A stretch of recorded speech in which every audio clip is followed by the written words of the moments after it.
The night Ethan Carter saved Amelia Grant's life, he was holding a mop. No badge, no gun, no title. Just a gray uniform, a bucket of dirty water, and hands that had once pulled dying men out of burning buildings in places most people couldn't find on a map. The executives of Sterling Dynamics walked past him every single day without blinking. They saw a janitor, they saw nobody, they never saw the soldier.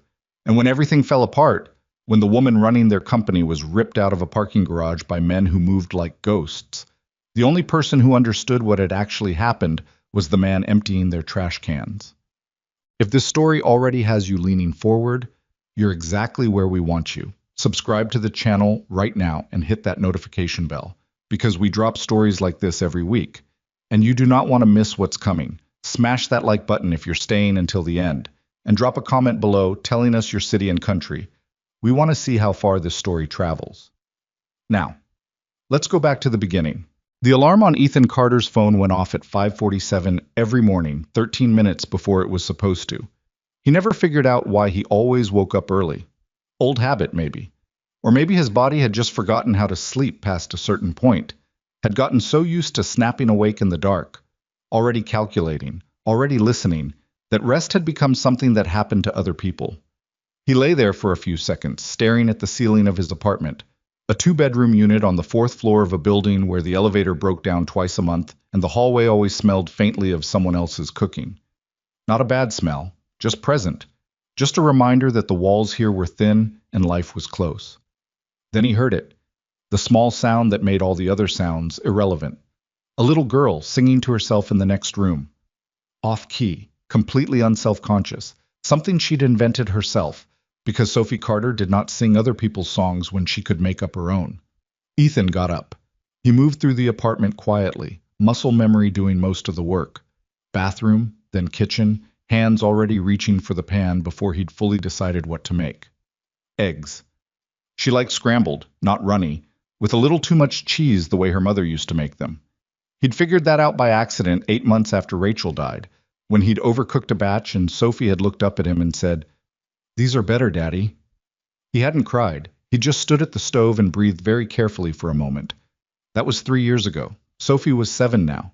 She came into the kitchen in mismatched socks, one with stars, one with a frog on the ankle, and climbed onto the bar stool without being asked, and started telling him about a dream she'd had involving a talking elevator and a very rude penguin. Ethan listened to every word. He asked follow-up questions. He did not check his phone. By 6:40, they were out the door, Sophie's backpack bouncing against her shoulders as they walked the 4 blocks to Linden Elementary. She held his hand for the first 2 blocks, and then let go without announcing it, the way kids do when they suddenly remember they're almost grown. He noticed, but didn't say anything, just shifted his hand to his jacket pocket and kept walking. At the school gate, she turned and looked up at him with those dark, serious eyes, Rachel's eyes, and said, "You're going to be late again." "I'm never late." "You were late last Tuesday." "I was exactly on time last Tuesday. Those are 2 different things." She gave him the look. 7 years old, and she already had a look. He'd spent 11 years as a Navy SEAL and 4 of them as a rescue team commander, and he had genuinely never been looked at like that by anyone until his daughter invented it specifically for him. "Go to school," he said. "Bye, Dad." She disappeared through the gate. He stood there an extra few seconds before turning back toward the bus stop. A habit, an irrational one. She was fine, she was inside, but he always waited those extra seconds. Sterling Dynamics occupied the top 18 floors of a 40-story glass tower in the financial district, and Ethan worked the night custodial shift, 7 p.m. to 3 a.m., 5 nights a week. He had held the position for going on 2 years. He was good at it, efficient, quiet, thorough. He showed up early and left late and never called in sick and never caused problems, which made him, in the eyes of the facility's supervisor, Carl Briggs, the best employee on the overnight crew and therefore the one most frequently assigned to the executive floors where the carpets were nicer and the work required someone who wouldn't knock things over or go through desk drawers. "You don't mind the quiet up there?" Carl had asked him once, early on. "No," Ethan said. Carl had nodded like that was a normal answer. It wasn't, entirely. Most people found the upper floors unsettling after hours. All that empty glass and fluorescent light, and the particular silence of a place that usually held hundreds of people and currently held none. But Ethan had spent nights in places significantly more unnerving than a corporate office tower. Silence didn't bother him. Silence was just information you hadn't organized yet. The other members of the night crew called him Carter. Most of them. Denny, the youngest one, a 22-year-old who was working his way through community college and spent his breaks watching YouTube on his phone, sometimes called him E, which Ethan didn't encourage but also didn't correct. There was Linda, who had been with the building for 9 years and moved through it like she owned it. There was Marcus, who was 60-something and played chess on a pocketboard during his lunch break, and once, when Ethan had sat across from him and moved a piece almost without thinking, had looked up with genuine surprise and said, "You play?" "I used to," Ethan said. He had learned chess in the Navy. Lots of waiting in that life. Lots of hours in forward operating bases and transport vehicles and holding positions where the options were either to sleep or to think or to find something to do with your hands that wasn't destroying things. He didn't tell Marcus that. He just played. Marcus won the first game, Ethan won the next 4. After that they played to a draw, every time, and Marcus seemed to find this deeply satisfying, so Ethan let it be. The thing about working the executive floors of Sterling Dynamics was that you learned things, not on purpose, not because you were looking, but when you're the person pushing a cart down a corridor at 11 p.m., invisible by design, moving through spaces that have been vacated and therefore unwatched. People forget to close things all the way. Forget to turn screens off. Leave documents on desks and voices on speakerphone and conversations half completed in conference rooms where the door didn't latch properly. Ethan was not a nosy person. He had spent too many years in environments where knowing less was often smarter than knowing more. But he was, constitutionally, a person who noticed things. It wasn't a choice. It was just how his brain had been wired, or rewired maybe, over years of work that required you to read a room in the time it took to cross it. He noticed that the third-floor assistant always left exactly 20 minutes before her scheduled end time, which meant she was padding her timesheets. He noticed that the VP of marketing, a loud man named Gerald Haynes, kept a second phone in his desk drawer and stepped into the corridor to use it when he thought no one was around.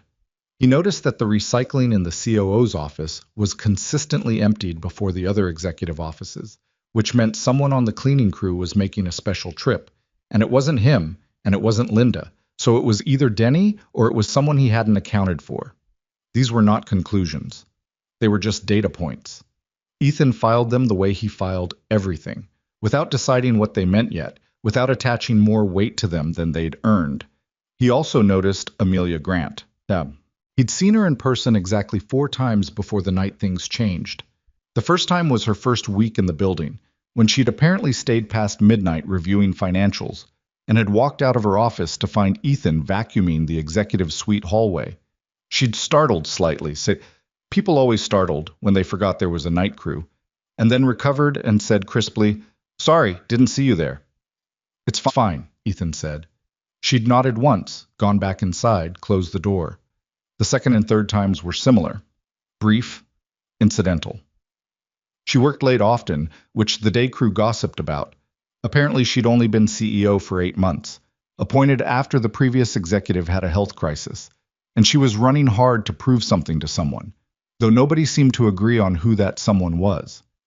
The 4th time, she'd been on the phone in the hallway outside the executive kitchen, speaking in a voice pitched low enough that she clearly wasn't expecting to be overheard, and Ethan had come around the corner with his cart, and they'd almost collided, and she'd looked up mid-sentence and said into the phone, "Hold on," and looked at him with eyes that were doing something complicated. Not anger, not irritation, something more like she was making a calculation she hadn't expected to have to make. "You're here late," he said, because it seemed like a normal thing to say. "I'm always here late," she said, and went back to her call. He kept moving. But he'd caught 2 words before he turned the corner, just fragments. The contracts, and someone I trust, and they'd filed themselves away without him choosing to keep them. The night it started, it was a Thursday in mid-November. Ethan had been in the building since 6:50, signing in early like usual, getting his assignment from Carl, loading his cart. He'd worked the 14th through 16th floors first, then the executive suite on 17, then taken the service elevator down to deal with the common spaces, lobby, break rooms, the long corridor that ran behind the conference center. By 11:30, he was in the parking structure. Technically, that was Marcus's territory, but Marcus had gone home early, stomach trouble, and Ethan had volunteered to cover it, partly because he didn't mind, and partly because there was a corner of the second sublevel where someone had been dumping coffee cups for 3 straight weeks, and it was starting to bother him. He took the service stairs down. The parking structure under Sterling Dynamics was 4 levels deep, gray concrete and yellow painted lines, and the particular smell of oil and exhaust that seeped into everything. It was almost entirely empty at this hour. A handful of cars belonging to people still working upstairs, including Amelia Grant's black sedan near the elevator bank. He noted it without attaching anything to it. She worked late. Her car was here. That was unremarkable. He found the coffee cups, cleaned them, worked his way through the second sublevel, methodical, the sound of his cart's wheels bouncing off the concrete in a rhythm he'd stopped hearing weeks ago. Then he stopped. Because something was different, he couldn't have said immediately what it was, just that the texture of the space had shifted. Some quality of the silence, some small wrongness that had no name yet. He stood still and let his eyes move rather than his body, the way he'd been trained to, the way that kind of training never fully leaves you regardless of how many years you spend pretending it has. There. The security camera at the northeast corner of the second sublevel, the one covering the ramp between B2 and B3, was angled wrong. Just slightly.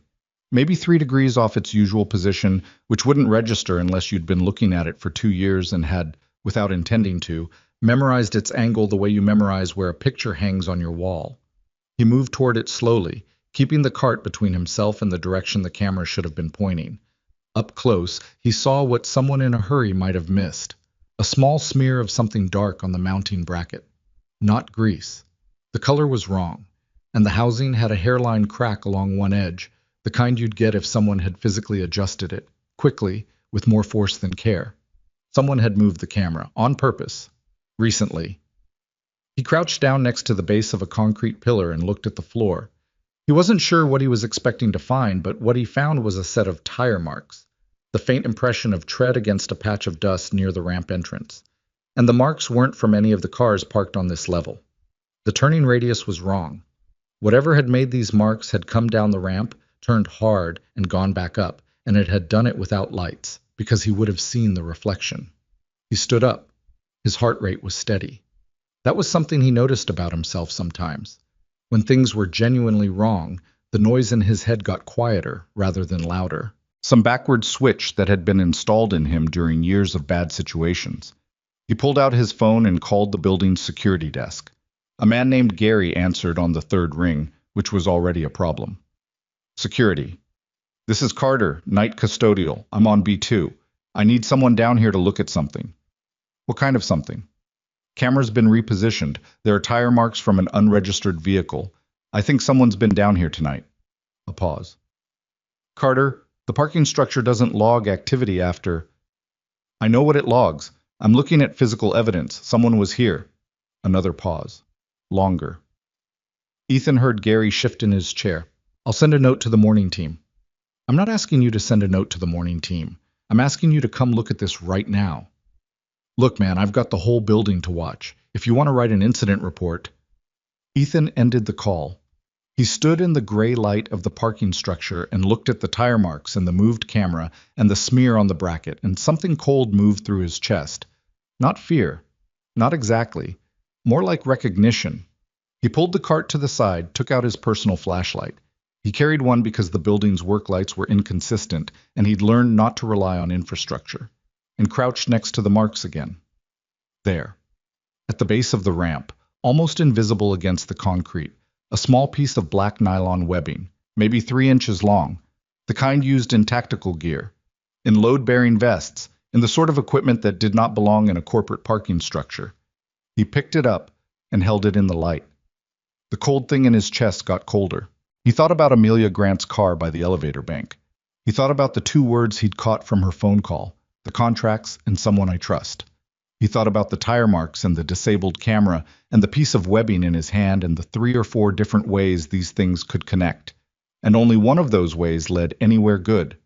Then he heard, from somewhere below him, faint, distorted by concrete, what might have been a door, or what might have been something else. He stood up. He left the cart where it was. He moved to the ramp and went down. Whoa. The third sublevel was darker. Two of the overhead lights were out, which they hadn't been last week. He knew, because he'd flagged them for the maintenance team, and they hadn't been fixed yet, and he'd made a mental note to escalate it. And now standing here, he understood that maybe that had not been an oversight. He moved along the wall, keeping his profile narrow, the flashlight off. It took him 40 seconds to reach the far end of the level. What he found there was a white panel van, engine off, no plates, parked against the back wall in the one corner that the functioning cameras on B3 wouldn't reach from any angle. Whoever had positioned it there had known exactly where those cameras pointed. The van was empty. Its rear doors were open. On the floor of the van, barely visible in the ambient light from the ramp, were two things. A phone, cracked, that was not Amelia Grant's model, but could have been dropped in a struggle, and a single high-heeled shoe. Black, small. The kind worn by someone who'd been planning on walking out of the building under their own power. Ethan stood there looking at it. He reached for his phone.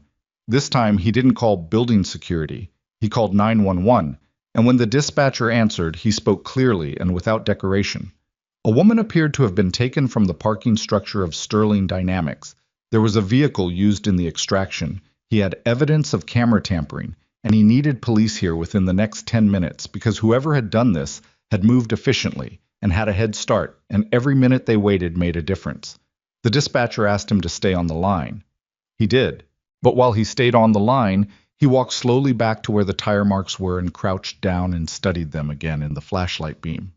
The tread pattern, the depth, the turning arc, military vehicle. Converted for civilian use, probably, but military base. He could tell from the width and the axle spacing and the particular way the front tires had cut the turn, too aggressive for civilian driving habits, the kind of aggressive you learned in a specific kind of training. These people were not random. They had planned this, scouted the location, neutralized the cameras, timed their exit, used trained drivers. This was not a crime of opportunity. This was an operation. When the police arrived 11 minutes later, 7 minutes past what he'd asked for, Ethan was standing at the ramp entrance with the piece of nylon webbing in a folded piece of paper to preserve whatever it might hold, the cracked phone photographed from 4 angles, and a diagram he'd sketched on a maintenance request form showing the camera positions, the van's location, and the probable route of entry and exit. The first officer, a young man named Reyes, looked at the diagram and looked at Ethan and looked at the diagram again. "You put this together since you called?" "I've been down here for a while," Ethan said. The exit route was through the west ramp to the service alley. They had a window of about 4 minutes between camera rotations, so they're probably already outside a 2-mile radius. Reyes stared at him. "I'm the janitor," Ethan said, preempting the question. "I clean the building." "Right," Reyes said slowly, in the tone of someone deciding not to pursue a particular line of thought right now. "Okay, sir, I need you to wait here for my sergeant." "I'll wait," Ethan said. He waited. He thought about Sophie at home, asleep in her room with the stars. And frog mismatched socks probably still on her feet because she always fell asleep before she remembered to take them off. He thought about the shoe on the floor of the van. He thought about a woman who worked too late and spoke too quietly on her phone about contracts and trust, and who was, right now, somewhere in the city that she had not chosen to be. He thought about a lot of things while he stood at the bottom of the parking ramp and waited for a sergeant who would look at him the same way Reyes had looked at him. Just a janitor. That was fine. He'd been looked at like that before. It didn't change what he'd seen, or what he knew, or what was quietly, without announcement, beginning to wake up inside him. Something he'd kept in a box in the back of a closet for 3 years, wrapped in old cloth, placed where he wouldn't have to look at it. Not gone. Never gone. Just waiting. Sergeant Carol Wynn arrived at B3 at 12:41 in the morning, which was exactly 31 minutes after Ethan had called 911, and she walked into the situation the same way she walked into all of them, scanning, filing, deciding. And when she got to Ethan, she did the same thing Reyes had done, which was look at him and then look at the diagram, and then look at him again. "You drew this," she said. It wasn't really a question. "Yes." "From memory." "I was standing here when I figured it out. It wasn't from memory. I was looking at what's actually here." Wynn studied the diagram for another few seconds. She was somewhere in her mid-40s, compact, with the kind of tired in her face that came from years of the job rather than a single bad night. She didn't seem annoyed by him exactly, but she had the practiced flatness of someone who'd learned to run everything through a filter before reacting. "You work here," she said. "Night custodial, 2 years.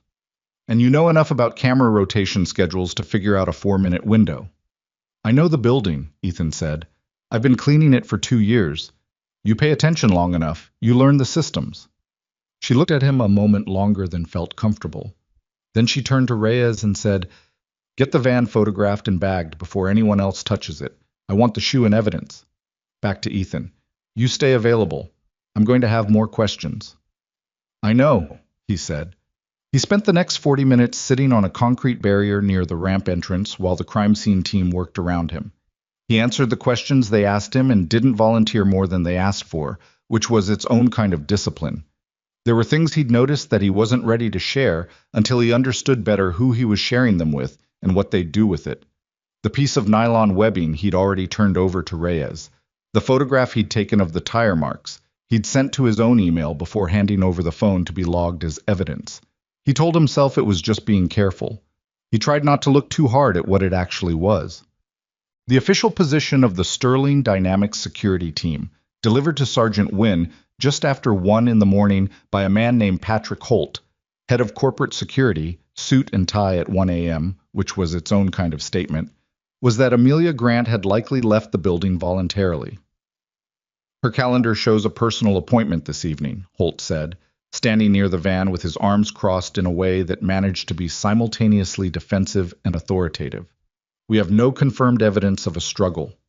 "We have a shoe," Wynne said. "We have a shoe one, which doesn't tell us anything definitive. It tells me she didn't walk out of here on purpose." Holt made a sound that was almost diplomatic. "Ms. Grant has been under considerable professional stress. It's possible she stepped out for personal reasons, and her phone was damaged incidentally." "Her car is still parked on B2, Ethan said. Both of them looked at him. He hadn't been invited into the conversation. He was standing 6 feet away, which was close enough to hear everything and far enough to pretend he wasn't listening. "Her car is still here," he said again, keeping his voice level. The van came and went without registration plates. The camera on the northeast corner was physically repositioned before the window opened, and whoever drove that van knew exactly which corner of this level wasn't covered. That's not a personal appointment gone sideways. That's a planned extraction. Holt looked at him the way certain people looked at him. Not with contempt exactly, but with the particular blankness that appeared when someone decided they were done processing information from a source they'd already categorized. "And you are Carter, night crew." Ethan didn't expand on it. Holt turned back to Wynne. "I'll have our internal team pull the full camera archive for the last 72 hours. If there's anything relevant, we'll cooperate fully." Wynne said, "We'll need that archive pulled by our team, not yours." A small pause. "Of course," Holt said, in the tone of a man who had already decided what would and wouldn't be in the archive by the time anyone looked. Ethan noted that too, Sab. Anna got home at 3:20. Sophie was asleep, socks still on. He stood in her doorway for a moment, one hand on the frame, and watched her breathe. Then he went to the kitchen and sat at the table with a glass of water he didn't drink, and stayed there until 4:15, when he finally went to bed. He slept 2 hours. Maybe less. In the morning, he made Sophie's eggs with too much cheese, and walked her to school and stood at the gate and watched her disappear, and then went home and opened his laptop. He told himself he was just looking into it. Background, context, the kind of thing you did when something didn't sit right and you had to understand it better before you could let it go. He pulled up everything publicly available on Sterling Dynamics. Annual reports, press releases. The industry coverage that ran whenever Amelia Grant did something noteworthy, which was often enough that there was a decent trail. She'd been appointed CEO 8 months ago after a man named Warren Steele had stepped down following a cardiac event. Before that, she'd been CFO for 3 years. Before that, Director of Financial Strategy. She'd grown up inside the company, almost. She knew its structures and its numbers better than anyone, which made her, he thought, precisely the kind of person who would notice if the numbers were wrong. He dug further. Into the company's recent financial filings, the ones available through public regulatory databases. He wasn't an accountant. He had no formal training in reading corporate financials. But he'd spent enough time in operational environments where money moved in complicated ways for complicated reasons that he knew what certain patterns looked like. He found 3 of them in the last 6 months. Contracts listed with vendors he couldn't verify. Amounts that were large enough to be significant, but structured in a way spread across subsidiaries and billing cycles that kept any individual transaction below obvious scrutiny thresholds. And one consistent name appearing in the authorization chain, 3 levels below where most people would think to look. Connor Blake, Chief Operating Officer. He wrote the name down on a piece of paper because writing things down made them real in a different way than seeing them on a screen. Then he sat back and thought about what that meant. By mid-morning, the city was covering the story. Not prominently. It made page 8 of the online edition of the city paper. A brief item about the CEO of a mid-sized technology firm reported missing after an apparent incident at her office building. No details about the parking structure. No mention of the van. Ethan read the item twice and then looked up Connor Blake. The public profile was clean. 15 years at Sterling Dynamics, steady advancement, no controversies in the press. He had an MBA from a program Ethan didn't recognize, and a LinkedIn profile with a professional headshot and a long list of connections. He gave a quote in almost every Sterling Dynamics press release, usually something about operational excellence or strategic growth. The photo was the thing that held Ethan's attention. He looked at it for a long time, dark hair going gray at the temples, a very controlled smile, the kind of face that had learned a long time ago how to show exactly what it meant to show and nothing else. Ethan had known men like that, had worked alongside them and occasionally worked against them, in contexts that didn't make it into any official record. A face that controlled itself too well was sometimes just a private person, and sometimes it was something else. He couldn't know which this was. Not yet. What he knew was that Connor Blake had authorization on contracts that didn't add up, that those contracts had been structured to avoid scrutiny, and that the woman who would have been best positioned to catch the pattern was now missing from a parking structure where someone had gone to significant effort to create a clean extraction window. He wrote that down too. Then he called Sergeant Wynne. Oh, she didn't answer.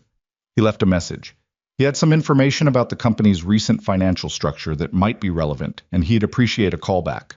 She called back 6 hours later. What kind of information? She said without preamble. Contracts authorized through the COO's office that don't appear to have legitimate vendor backing. 3 separate instances in the last 6 months. The amounts are significant. A pause. And you found this how? Public financial filings. Nothing proprietary. Another pause. Longer. You cleaned offices. Now you're reading corporate financial statements.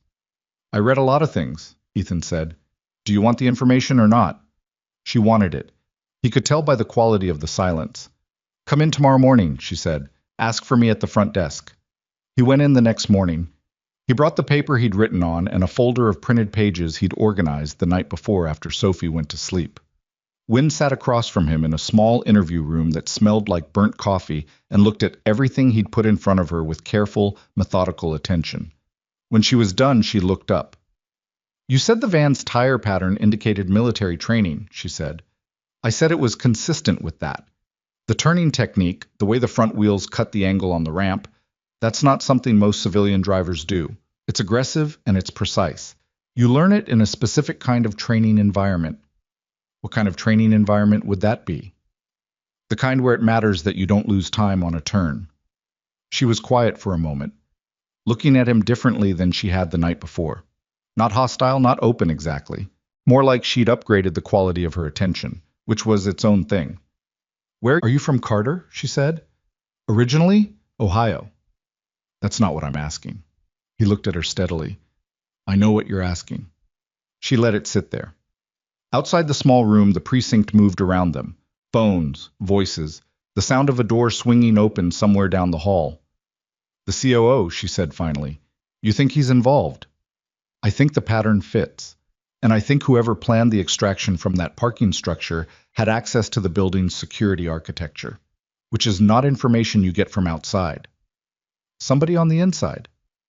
Somebody on the inside who had both motive and access, Ethan said, which narrows it. Wynne tapped one finger on the folder. I need to share this with the task force. They're taking the lead on the missing persons element. I understand. That means more people are going to look at how you put this together. That's fine, he said. She studied him. Is it? Yes, he said. Do what you need to do with it. That's why I brought it to you. He meant it. That part was simple enough. What he did with what came after, that was less certain. But getting the information into the right hands was a clean step. He could do clean steps. The task force had a lead investigator named Voss. Marcus Voss, federal credentials, mid-50s, the kind of bearing that had once been military and had been smoothed over by 15 years of federal work without ever quite disappearing. He interviewed Ethan on the third day in a conference room at a federal building downtown and spent the first 20 minutes trying to figure out where Ethan fit. You noticed the camera repositioning, he said. Yes. During your normal rounds, yes. And you were in the third sublevel because I was covering for a colleague who went home sick. I'd been meaning to address a trash situation in that corner for a few weeks. Voss wrote something. He had a legal pad and an actual pen, which Ethan respected slightly. How long did it take you to reconstruct the sequence of events down there? A few minutes. A few minutes, Voss repeated, in the tone of a man who was deciding how to file something. You're saying you walked into that parking structure and in a few minutes figured out that a planned extraction had taken place, where the vehicle had been staged, what the camera blind spots were, and how long the team had to work. I was looking at evidence that was there. I wasn't guessing. No, Voss said slowly. That's what I'm noticing. He put the pen down. Mr. Carter, you work the night custodial shift at a corporate office building. You have no listed prior law enforcement or investigative background. And yet in the last 3 days, you've produced a physical evidence analysis, a financial discrepancy profile on the company's COO, and a tactical breakdown of the extraction method that my team, between them, a combined 80 years of experience, did not have until you walked through the door. He paused. Help me understand that. I pay attention, Ethan said. Voss looked at him without expression for a long moment. Okay, he said. Sure. He moved on. But the way he moved on, the particular careful neutrality of it, told Ethan that Voss was not done with the question. He was just filing it for later. On the fourth day, the thing Ethan had been half expecting happened.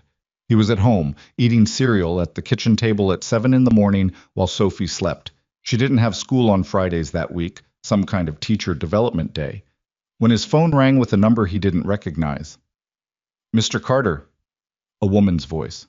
Professional, precise, the kind of voice that belonged to someone accustomed to being heard clearly the first time.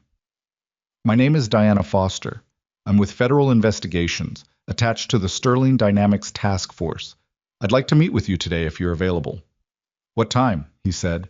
Whenever works for you. That was interesting. People who ran investigations didn't usually defer on scheduling unless they were trying to put you at ease, which meant they either needed something specific from you or they were concerned that the direct approach would make you defensive. 11, he said. There's a diner on Caldwell, near the 3rd Street intersection. It's called Marcy's. A pause. That works. I'll see you there. He told Sophie he had an errand to run. He asked Linda from the building if she could sit with Sophie for a couple of hours, which Linda agreed to with the easy generosity she extended to everything, and he walked the 12 blocks to Marcy's because the walk gave him time to think. Diana Foster was already there when he arrived, which told him she'd gone early to get the lay of the space. She had a coffee in front of her and nothing else on the table. She was somewhere around his age, maybe a year or two younger, with close-cropped hair and the kind of stillness that came from practice rather than personality. She watched him come through the door and crossed to the table without shifting her posture. They shook hands. He sat down. The server came and he ordered coffee, and she waited until it arrived before she spoke.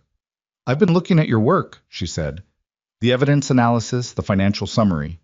It's good. Thank you. I mean it as a genuine observation, not a compliment. It's genuinely good, and it doesn't fit the profile we have for you. She folded her hands on the table. So I want to ask you directly, because I think you'll appreciate that more than the other approach. What's the other approach? Running your background harder until something comes up, which takes time we may not have. She looked at him steadily. Who are you, Mr. Carter? He looked back at her. Outside the diner window, Caldwell Street moved through its morning mayhem. People walking to work, a delivery truck double parked, a kid on a bike weaving through a gap in traffic that was maybe a little too narrow. He'd known this conversation was coming, had been running through how to handle it since the third day, when Voss's careful neutrality told him that the wrong people were asking the right questions. The thing about burying an identity is that you could do it effectively for a long time if you were careful, and if nobody was specifically motivated to dig. He'd been careful. He'd built a paper trail that was thin but credible. A man who'd moved around, worked odd jobs, settled into something stable after becoming a single father. Nothing that invited scrutiny, nothing that flagged anything. But there was nothing to do about the things you couldn't change, the way you moved, the way you analyzed a scene, the way your brain organized information when something was wrong. Those things didn't go in a box. "My daughter's 7, he said. "Her name is Sophie. Her mother died 3 years ago." He picked up his coffee. "That's who I am." Foster was quiet for a moment. "And before that?" "Before that, I was someone else." "How someone else?" He put the coffee down. "Military, special operations. More than that isn't something I'm going to give you in a diner over coffee, so let's talk about what's actually useful. You said you don't have time to run my background harder. What does that mean? What's the timeline?" She watched him for another beat. Then she seemed to make a decision, the same kind of decision he recognized because he made them the same way. Not a softening, but a recalibration. "We have a potential location. We're not certain yet. We're still triangulating. But the cell data from the phone found in the van suggests a staging point roughly 40 miles north of the city, near an area with some old industrial facilities." "Mason Ridge," Ethan said. Her expression shifted, just slightly. "Where did you hear that?" "I didn't, I'm telling you." He'd spent 2 nights going through satellite maps of the 40-mile radius north of the city, cross-referencing abandoned industrial sites with the logistics requirements for holding someone securely, and the road access patterns that would fit the van's estimated fuel load and direction of travel. Mason Ridge was the only site that fit all 3 criteria. Decommissioned military repair facility, converted to private industrial use in the late 90s, and then abandoned after the company folded. 4 buildings, partial underground infrastructure, road access from 2 directions, nearest active property more than a mile and a half away. Foster stared at him. "It fits," he said. "Mr. Carter. If you're going in there, you need to know that the underground infrastructure changes the tactical picture significantly. You can't treat it as a standard facility entry. There are choke points in those access corridors that can be controlled by a small number of people very effectively." He paused. "I'm not telling you how to run your operation. I'm giving you information that's relevant." She was very still. "How do you know about the underground infrastructure?" "The original construction records are in the county planning database. They're public. I pulled them yesterday." She looked at him for a long moment. Her coffee had gone cool, and she hadn't touched it. "I need to know who I'm working with," she said finally. "Not for paperwork.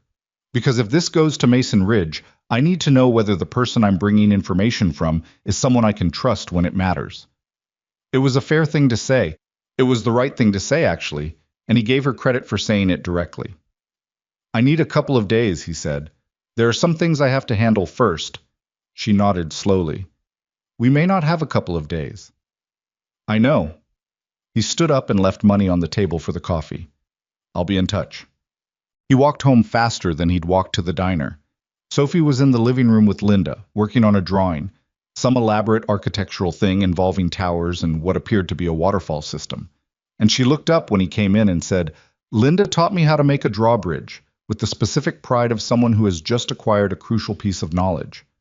"That's useful," Ethan said. "It's for defense," Sophie explained seriously. "If someone comes to your castle and you don't want them there, you can raise it up and they can't get in." "Smart," he said. Linda caught his eye over Sophie's head. He gave her a small nod that said, "I'm fine," and she gave him one back that said, "I know you'd say that regardless," and then excused herself and left them. He sat on the floor next to Sophie and looked at her drawing for a while.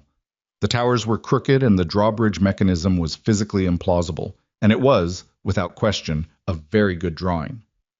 "Dad," Sophie said, not looking up from her work, "is everything okay?" "Yes," he said. She considered that. You look like the way you looked when the refrigerator made that noise and you were trying to figure out what it was. That's a very specific look. It's your problem-solving face. She added a turret to one of the towers. Are you trying to figure something out? Yeah, he said. I am. Is it something you can fix? He looked at his daughter.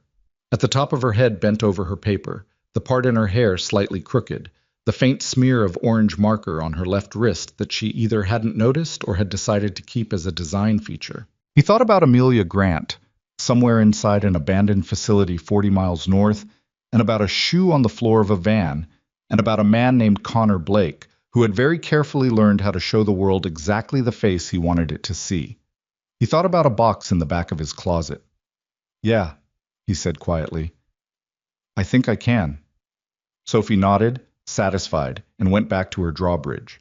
He sat next to her on the floor and watched her work, and inside his chest something that had been wound very tight for 3 years was slowly, with the particular reluctance of a thing that knows what unwinding means, beginning to move.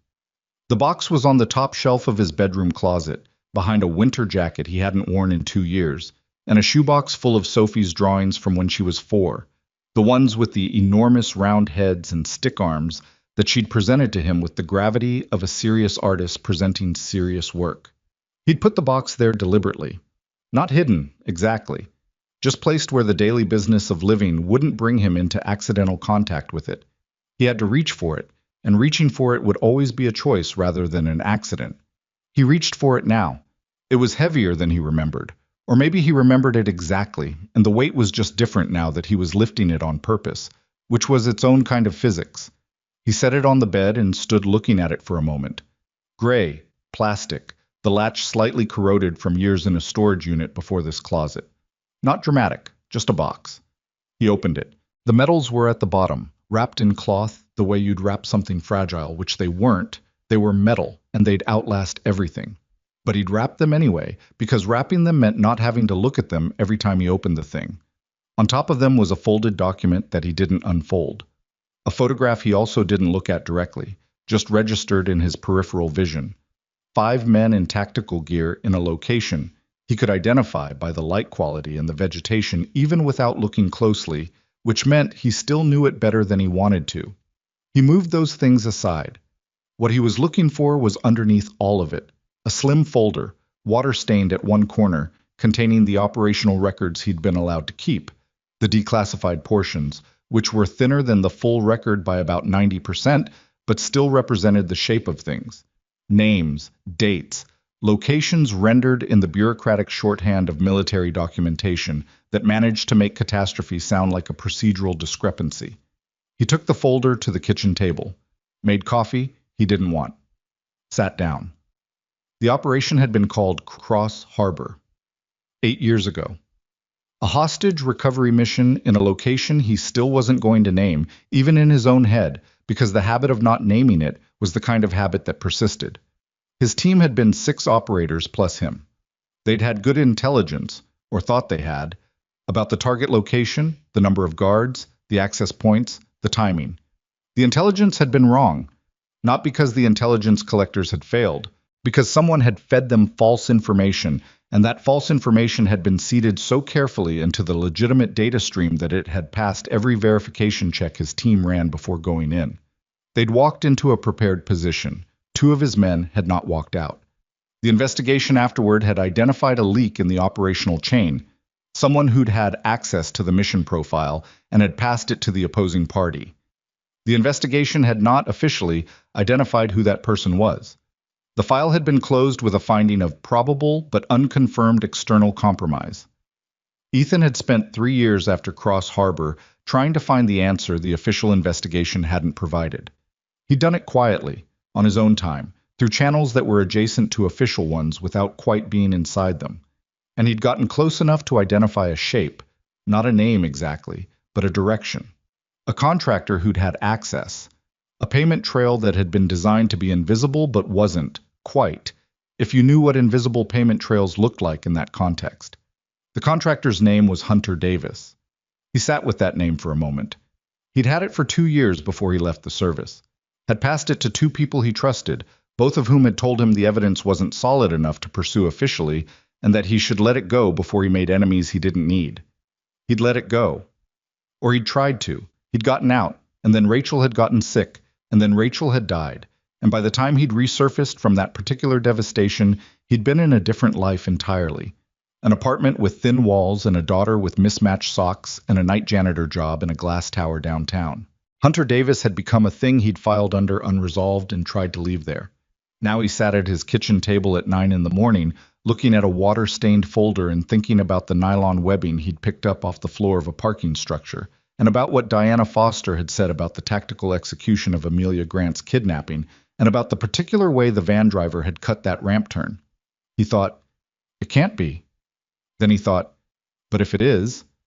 He got up and refilled his coffee and stood at the kitchen window looking at the street below. A woman was walking a dog that didn't want to walk. It had sat down on the sidewalk and was doing the thing where it became 90% dead weight, and the leash went taut, and she was standing there with her hands on her hips, having what appeared to be a negotiation with an animal that had already decided it was done for the morning. He watched them for a minute. Then he called Diana Foster. She answered on the second ring. I'm ready to talk, he said. Properly. All of it. A brief pause. When? Now, if you can manage it. She came to his apartment, which was her idea and which he didn't object to. She arrived 40 minutes after his call, and he buzzed her up and she came in and stood in the kitchen doorway, looking at the folder on the table and the box from the bedroom that he'd left open on the counter because there was no point closing it now. Sit down, he said. Coffee? Please. He poured 2 cups and sat across from her. She sat the way she always seemed to sit, straight without being stiff, hands loose, the quality of waiting that didn't leak impatience around the edges. He respected that about her. A lot of people in federal work had a performance they did, a way of occupying a room that was about authority or efficiency or projecting something. Foster just occupied the room. He told her. Not everything. There were things that were still classified and he knew exactly where those lines were, but everything that was relevant. The shape of his service record, the rank, the unit type, the broad parameters of the work. Cross Harbor. The 2 men who hadn't come out. The investigation that had closed without resolution and what he'd found in the 2 years he'd spent looking after the official investigation stopped. Hunter Davis. She listened without interrupting, which was harder than it sounded. When he finished, she was quiet for a moment, and then she said, How confident are you in the Davis identification? 75%. I never got it to a provable threshold. That's why I stopped. What would move it past 75? Physical evidence connecting him to the payment trail I found, or testimony from someone inside the contracting network who could confirm the access timeline. He paused. Or him showing up attached to a planned extraction operation using the exact tactical signature I traced back to him 8 years ago. She looked at him steadily. The van. The camera positioning, the window timing, the way the extraction was structured to allow for a small team and a clean exit. It's the same methodology. He put both hands flat on the table. I'm not saying it's definitely him. I'm saying the signature is the same, and I want you to know that before anyone goes near Mason Ridge. Foster pulled out her phone and looked at something on it, then set it face down on the table. We ran the nylon webbing from the parking structure through the lab. It's consistent with load-bearing equipment produced by a specific defense contractor. That contractor's products are sold commercially, but the primary market is private security firms and military contractors. Not inconsistent with Davis, Ethan said. No, not inconsistent. She picked up her coffee. There's something else. We ran the financial records you flagged, the Blake contracts. Our forensic accounting team confirmed the pattern you identified. Vendors that don't exist, shell structures. The money's moving through at least 4 layers, but the destination is offshore accounts tied to a private security operation. Whose operation? She looked at him across the table. That's what we're still tracing, but the operational structure of the private security firm, the way it's registered, the way it hires, it's consistent with how former special operations personnel structure private contracting operations. Ethan nodded slowly. Blake provided the inside access. Davis provided the operational capability. That's the working theory. She paused. which means Amelia Grant didn't walk into a random criminal kidnapping. She walked into something that was specifically designed, financed, and executed by people who knew exactly what they were doing and had a very clear end goal. Which is what, exactly? She'd been compiling evidence against Blake for approximately 6 weeks before the kidnapping.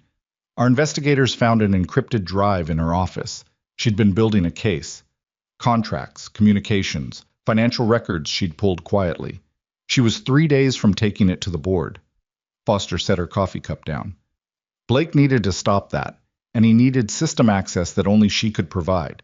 Her executive credentials would have given whoever used them complete authority over Sterling Dynamics classified data infrastructure, financial records, client contracts, proprietary technology files.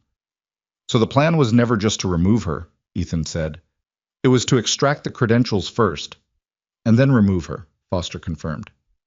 Yes. The apartment was quiet. From down the hall he could hear the faint sound of Sophie's tablet. She was watching something, some cartoon she'd cycled through so many times she'd started narrating along with it. The sound of it was so ordinary against everything else he was sitting with that it created a kind of doubling effect, the two realities existing in the same space without reconciling. I need to be part of the Mason Ridge operation, he said. I know, Foster said. She didn't say it like a concession. She said it like something she'd already decided on the walk over. That's going to require explaining me to Voss. I've already started that conversation. She stood up and picked up her jacket from the back of the chair. I need you to come in this afternoon and put your full record on the table. Not for me, I believe you. For the people who'll need to sign off on your involvement. Understood. One more thing. She stopped in the kitchen doorway. If Hunter Davis is at Mason Ridge, if it's actually him, she paused, choosing the phrasing carefully. Is that a problem for you? He knew what she was asking, whether the history would compromise his judgment, whether he'd walk into that building carrying 8 years of guilt and a need to settle something that had nothing to do with the woman they were trying to retrieve. It was a fair question, the most important question she'd asked. No, he said. It's not a problem. She held his gaze for one more second, then nodded and left. He sat at the table after she was gone and finished his coffee and thought about whether the answer he'd given her was true. He decided it was, mostly. Mostly was enough, he thought. Mostly was what everyone operated on. The briefing that afternoon was in a conference room on the 7th floor of the federal building, and there were 6 people in it. Voss, Foster, 2 analysts he didn't know, a woman introduced as Deputy Director Chow who appeared to be there specifically to assess him, and a former colleague of Ethan's who walked in 5 minutes late and stopped in the doorway when he saw him and said, "Well, I'll be damned." His name was Ray Kowalski.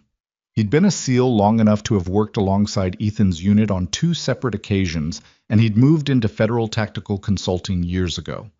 He was heavier than Ethan remembered, grayer, with the same particular competence that certain people carried in their physicality.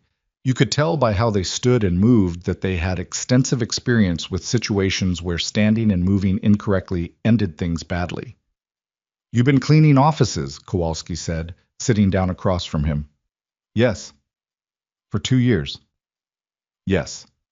Kowalski looked at him for a moment with the expression of a man who had many questions and had decided this was not the moment for them. "Okay," he said. "Okay," and opened his folder. The briefing proceeded. Ethan laid out his record, the parts he could lay out, and watched the room's posture shift as the picture clarified. Voss, to his credit, did not make a show of having suspected something was off. He just absorbed the information and integrated it and moved forward, which was what good investigators did. Deputy Director Chow asked 3 questions. They were precise and well-chosen, and each of them was designed to test something specific: his operational reliability, his potential personal conflicts, and his capacity to function inside a chain of command he hadn't chosen. He answered all 3 honestly, including the honest answer to the second one, which was that Davis being potentially present was a complicating factor that he was aware of and had thought through. "The complication is manageable," he said. "I've had 8 years to process it. My priority is Grant. Davis is secondary." Chow looked at him. Then she wrote something on the pad in front of her and moved on. At the end of the briefing, when the logistics of the Mason Ridge approach were being mapped, entry points, team structure, communications, contingencies, Voss turned to Ethan and said, without preamble, "The underground infrastructure. Walk us through it." Ethan walked them through it. He'd memorized the county planning records.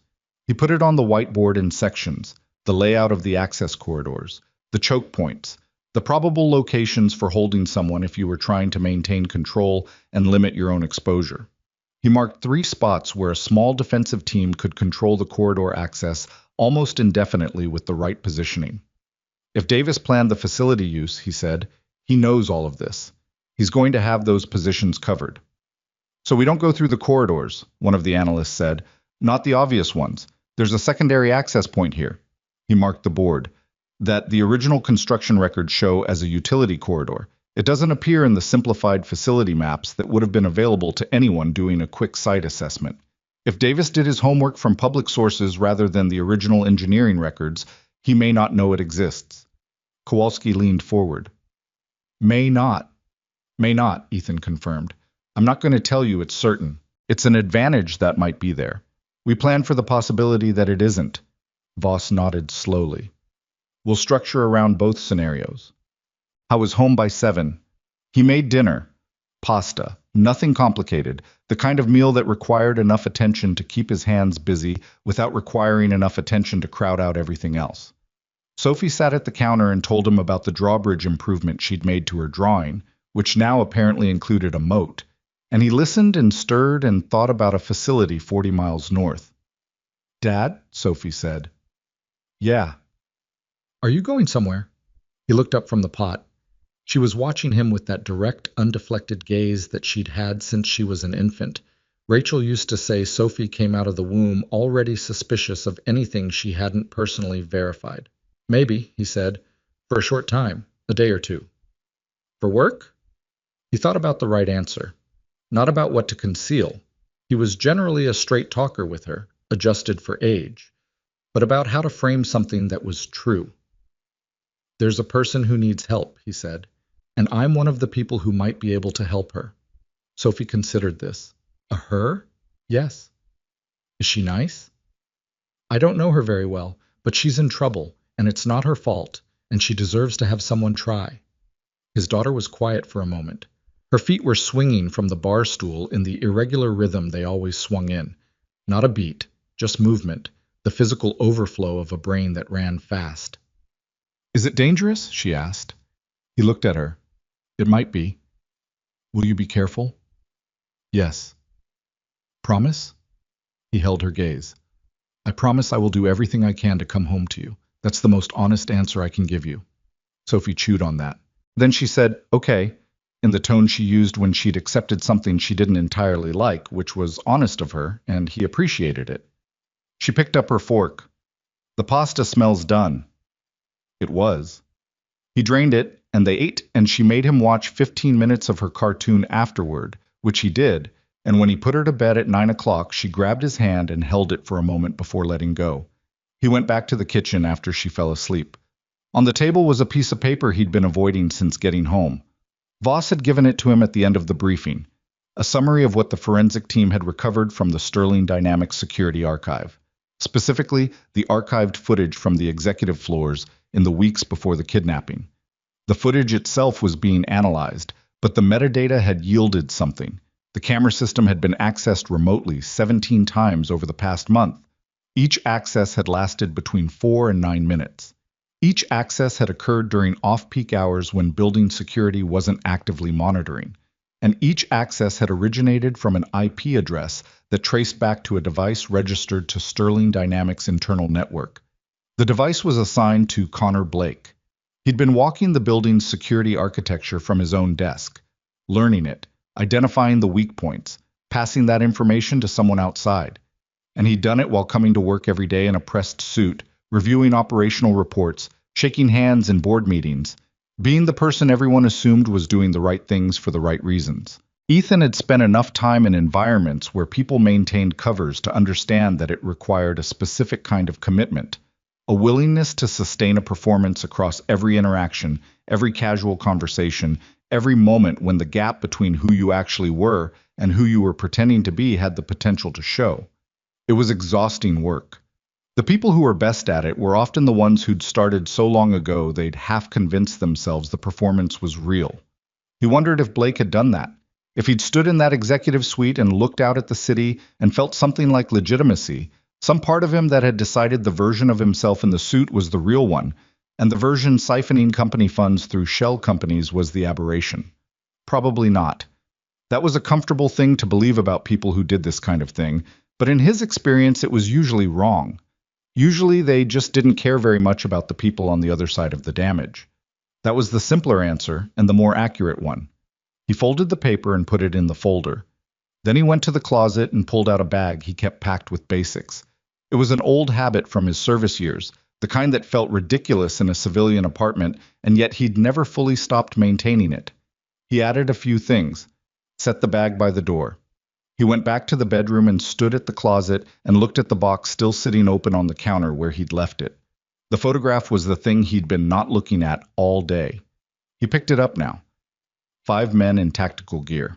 The light was the bleached, flat light of late afternoon in a dry climate, and everyone in the picture had the particular expression of people who are tired in a specific way that only certain work produces. Not sleepy, not beaten, but wrung out from the inside and still present, still square in the frame, because being present was the job. He was the one on the left, 29 years old in this picture. A version of himself so remote it was almost academic. The man on the far right was Danny Osei. The man in the middle was Joel Fraser. They were the two who hadn't come out of Cross Harbor. He looked at them for a while. He thought about the investigation that had closed without resolution, about Hunter Davis's name in a file that said probable but unconfirmed, about 8 years of carrying the weight of that word, unconfirmed, and all the things it left open. Whether he'd missed something he should have caught, whether a different call at a different moment might have changed the ending, whether the information they'd been given had already been compromised when he'd signed off on it, and whether he should have pushed harder to verify it, one more level, one more check. The thing about that kind of guilt was that it had very good arguments. It could always point to the moment, the decision, the fork, where something different might have happened. It was patient, and it was persistent, and it did not respond well to logic because it wasn't operating on logic. He knew this. Had known it for years, in the abstract way you could know things that didn't change the experience of them. He put the photograph back in the box. He closed the box. He put it back on the shelf, behind the winter jacket, where it lived. I went to bed and lay in the dark for a while, listening to the sounds of the building, the elevator running, a door somewhere, a voice briefly audible, and then not. The ordinary sounds of a building full of people living their lives in proximity to each other without knowing very much about any of it. He slept. Not well, but enough. At 5:47, the alarm went off. He got up. The call came from Foster at 7:15 the next morning. Sophie was eating cereal with the focused efficiency of someone who has discovered that cereal requires very little effort and produces reliable results. And Ethan stepped into the hallway to take the call. "We've confirmed the location," Foster said. "Cell signal from Grant's device. It was off, but the battery wasn't removed immediately, and we got a last ping, Mason Ridge. Building C, which according to your layout is the one with underground corridor access. When do we move?" 48 hours. Voss wants the team assembled and briefed tomorrow. You're in, Carter. Chow signed off this morning. He leaned against the hallway wall. From the kitchen he could hear Sophie scraping the last of the cereal from the bowl. "One more thing," Foster said. "We ran Davis's name. Fully. Current profile, recent activity." A brief pause. "He's been operating under private security contracting for the last 4 years. His firm has ties to at least 2 other operations we've been looking at separately. And Carter," another pause. "We found a case file. The Cross Harbor investigation. Someone requested it through informal channels 8 months ago." "Who requested it?" "Connor Blake." He stood very still in the hallway. Blake had requested the Cross Harbor file. 8 months ago, around the time he would have been deepening his arrangement with Davis, building the operational relationship that would eventually produce the kidnapping. He'd pulled the file on the failed mission, on Ethan's past, on Hunter Davis's suspected involvement. He'd done his research. He'd found Davis through the back channels that only someone who knew where to look could navigate. And Davis had recognized in Blake's operation an opportunity that was larger than the money, an opportunity to tie up something old, Because if Ethan Carter was connected to this, even tangentially, and if this operation went wrong and Ethan was the one who found out about it, then Davis had exposure. And Davis apparently had decided it was better to draw that exposure into the open where it could be managed than to leave it out there. He knew I was in the building, Ethan said. That's our read, Foster said quietly. We think Davis identified you at some point and flagged it to Blake. It's possible the decision to time the extraction on Ethan Carter's shift, when you'd be the one to find the evidence, was deliberate. To draw me out. Or to discredit you. A janitor with a history connected to a failed military operation showing up to point fingers at the company's COO. If we hadn't already been looking at Blake, your involvement might have read very differently. He thought about Gary at the security desk. I'll send a note to the morning team. About Patrick Holt and his arms crossed over his chest and his careful management of what could be said in front of whom. About the way the building's machinery had been arranged to minimize the weight of anything that came from a man in a gray uniform. It had been planned for him to find it, and planned for him to be dismissed. They hadn't counted on Foster, or on Voss's particular brand of stubborn thoroughness, or on Kowalski walking into a briefing room and saying, well, I'll be damned, in a way that shifted the room's understanding of who they were dealing with. I'll be there tomorrow, Ethan said. 8 a.m. Bring everything. He ended the call and stood in the hallway for another moment. Then he went back to the kitchen. Sophie had finished her cereal and was drawing something on the back of a grocery receipt, a habit she had, drawing on whatever paper was available when a drawing idea arrived and the proper paper wasn't close enough. He sat down across from her. Everything okay? She said, not looking up. Everything's okay. She drew for a few more seconds. Then she slid the receipt across the table to him. It was a small house. Simple, the way her drawings had been simple at 4 and had gotten more detailed since. Windows, a door, something that might have been a garden or might have been a fence. It was hard to tell. And in front of the house, 2 figures. A tall one and a short one, the tall one's hand extended, the short one's hand reaching up to meet it. It's us, she said, matter-of-factly. For when you come back. So you remember what you're coming back to. He looked at the drawing for a long time. I'll keep it, he said. He folded it carefully and put it in his shirt pocket, close to his chest, and left it there for the rest of the day. The convoy left the staging area at 4:10 in the morning, which meant the drive to Mason Ridge would put them on site just before first light. The particular gray window when visibility was improving but the eye hadn't fully adjusted, when the mind was neither fully alert nor fully at rest. Tactical teams called it the advantage hour. Ethan had always thought of it more simply.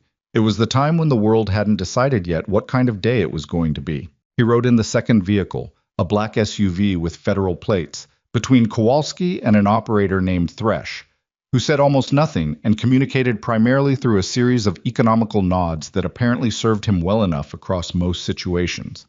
Foster was in the lead vehicle with Voss. The plan had been finalized the previous afternoon after 6 hours of briefing, adjustment, counter-briefing, and one significant argument between Ethan and a tactical coordinator named Briggs. Not Carl Briggs from the building, a different Briggs, younger, more certain of himself, about the utility corridor. We don't know it's clear, Briggs had said. If Davis has any engineering background, he'd have identified it. Davis has operational background, Ethan said. He's good at tactical preparation.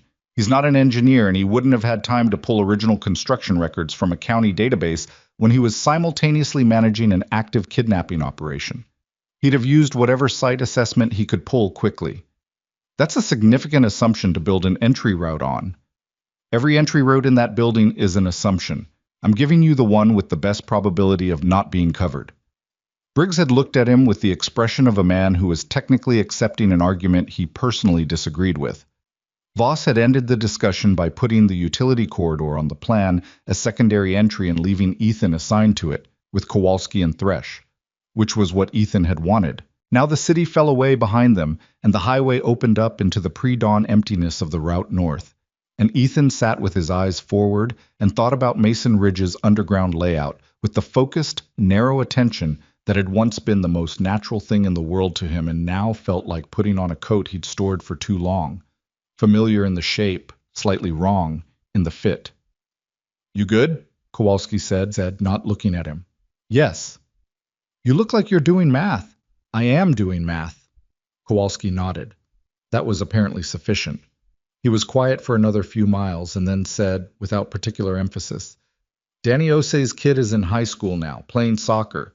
Ray Jr., Danny's brother, sends updates sometimes. Ethan didn't say anything for a moment.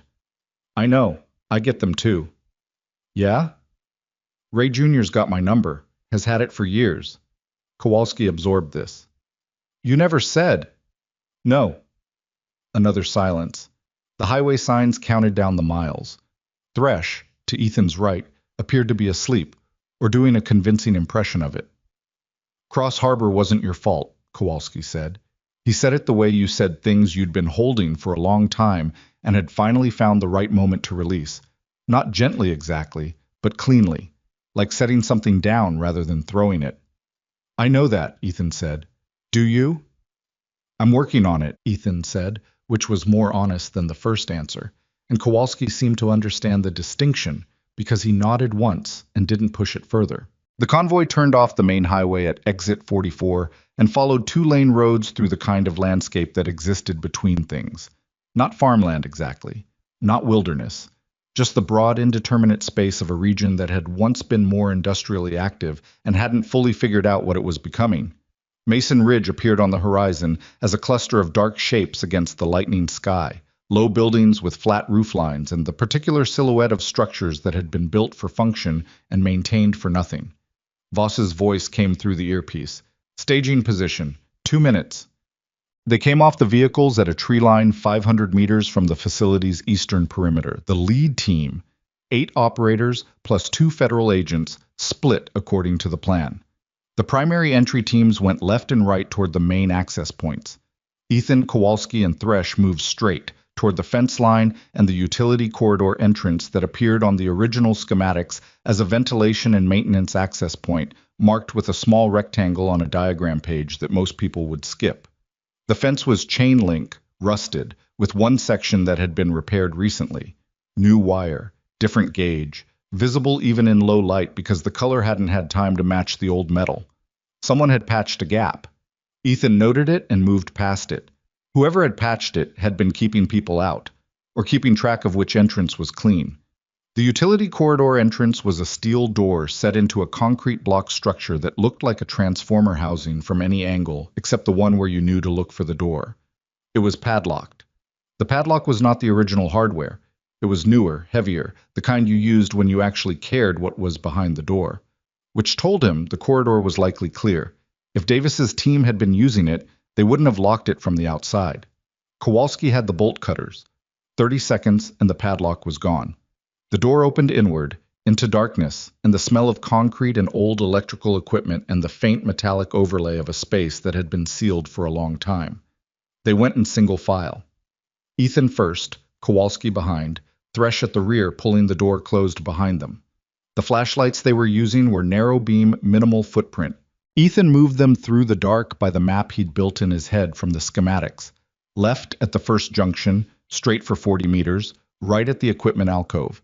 Then a long corridor that ran parallel to the main basement level before connecting to the facility's internal stairwells. The math on it was tight. The corridor would put them inside Building C, where the cell ping had placed Amelia, before the primary teams reached their entry points. Which meant if the primary teams drew defensive attention outward, Ethan's team would be moving through the interior in the window that created. That was the plan. Plans had the shelf life of plans. Inside Building C's basement, they heard voices at the junction. Ethan held up one fist, stop, and all 3 of them went still, and the darkness around them became very exact, very detailed. 2 voices, close but not close enough to make out words. Moving, from the sound of it, along the main corridor that ran perpendicular to where they were standing. He held the position for 90 seconds. The voices faded. He checked his watch. The primary teams should be at their entry points in 4 minutes, and moved. The internal stairwell was a concrete shaft, cold, smelling of rust and old paper. They went up 1 level and came out into a corridor that the facility schematic labeled as a secondary processing area, which in practice meant a long hallway with metal doors on both sides and a drop ceiling that had partially collapsed in 2 places. ceiling tiles hanging at angles that created an obstacle course of shadows. The third door on the right had a different kind of hardware, a sliding bolt, heavy duty, mounted on the outside, and underneath the door, barely visible, a thin line of light. Ethan approached it from the side, back to the wall, and listened. Nothing for 3 seconds. Then, from inside, the sound of movement, paper, and then a voice, low, female, talking to itself, or maybe counting, methodical. The voice of someone who had decided not to fall apart and was actively maintaining that decision moment by moment. He slid the bolt. He opened the door to him. Amelia Grant was in the far corner of the room, and she had positioned herself there deliberately. Ethan registered that first, not the fact of her presence, but the intelligence of her position. Corner to her back, line of sight to the door, both hands visible, and one of them holding a length of metal conduit she'd clearly pulled from the damaged section of wall above her. She had already raised it by the time the door finished opening. He stepped into the light with his hands open and away from his body, which was the correct thing to do when entering a space where the person inside had a weapon and hadn't seen your face yet. "Federal Task Force," he said, keeping his voice low and flat. "My name is Carter. We're here to get you out." She looked at him. Her face was pale, and there was dried blood at her hairline from something that had happened at some point. He didn't know when. The shoe on the parking structure floor suddenly had more context now, and her jacket was torn at one shoulder. But her eyes were clear and direct and doing the same kind of rapid assessment his were. "ID," she said. He pulled it from his jacket. Foster had arranged a task force credential for him and held it out at arm's length. She looked at it without lowering the conduit. "Carter," she said. "Ethan Carter." "Yes." Something moved across her face. Not recognition exactly, but the beginning of it. "That name. You work at the building." "Night custodial. Yes." She lowered the conduit, slowly. "You're the one who called the police." "I'm the one who found the van," he said. "We need to move." "How mobile are you?" She dropped the conduit and stood up straight, and the straightening itself was its own kind of answer. Deliberate, controlled, the physical language of a person refusing to be more damaged than they actually were. "I'm mobile, my left ankle's swollen, but it holds weight." She crossed the room toward him with a slight but functional limp. "There are 4 men on the main corridor, 2 at the north stairwell, 2 rotating between this level and the one above. Their rotation cycles every 12 minutes. He looked at her. "I counted," she said, without inflection. "I had time." "You have the rotation timing." "I have 6 days worth of it. I also have—" She reached into the inside pocket of her jacket and produced a folded set of papers. "I had access to a tablet for 6 hours on the second day. They took it back, but not before I copied the file structure I found on their shared drive. 12 document names, access timestamps, and 4 IP addresses that weren't masked properly." She put the papers in his hand. "I don't know if any of that is useful." He looked at the papers, then at her. "It's useful." "Good." She glanced past him into the corridor. "How do we go?" They moved fast and quiet, Ethan in front, Amelia behind him, Kowalski and Thresh covering the rear. The rotation timing she'd given them held. They reached the stairwell junction with 2 minutes to spare before the next cycle, which was either because she'd counted right, or because the team's rhythm had shifted slightly and they were running early. Either way it worked, and working was what mattered. They were 60 meters from the utility corridor entrance when the primary teams hit the main entry points. The sound of it came through the concrete as a series of thumps, shaped charges on exterior doors, then voices, then the particular percussion of a situation that had gone from silence to controlled chaos in a few seconds. Exactly what the plan called for.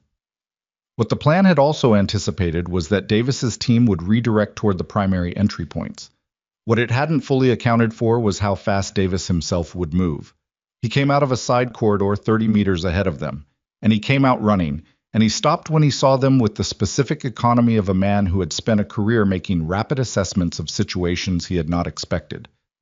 Ethan stopped too. For a moment nothing moved. Hunter Davis was older than the version of him Ethan had carried in his head for 8 years. Heavier in the jaw, some gray in the close-cropped hair, a scar along his left temple that hadn't been there before. He was in tactical gear, compact and functional, and his hands were empty but positioned with the practiced readiness of someone who had many options and was currently selecting between them. He looked at Ethan, and something happened in his expression that was not quite satisfaction, more like the grim recognition of a thing that had been running for a long time finally coming to its natural stop. "Carter," he said. "Davis." Behind Ethan, Kowalski had moved slightly to the left, a positioning decision that covered more of the corridor. Thresh was doing something at the rear that Ethan couldn't fully see but could feel in the change of the air. "You found me," Davis said. "I wasn't looking for you," Ethan said. "I was looking for her." Davis glanced at Amelia, a quick, evaluating look. "She's not worth what you think she is to you." "I don't know her well enough to know what she's worth. I know she's worth getting out of here." Davis looked back at him. "You know what Cross Harbor cost me." "I know what it cost Danny Osei and Joel Fraser," Ethan said. "I know what it cost their families. What it cost you doesn't figure into my math very much." Something tightened in Davis's face. "I made one call, one decision, in a situation where the parameters had already changed. You want to put that on me for the rest of—" "You sold the mission profile," Ethan said. It was the first time he'd said it aloud, to Davis's face, and the flatness of his own voice surprised him slightly. Not the controlled flatness of someone suppressing emotion, just flat. "You sold it, and 2 men died because of it, and you've been managing the exposure ever since. Blake found you because you were findable, because people who've done what you did are always findable by the right people." He paused. "I'm not here to do anything to you, Davis. The people behind me will handle that." "The people behind you," Davis said, and something shifted in his bearing, the selection process concluding. "Right."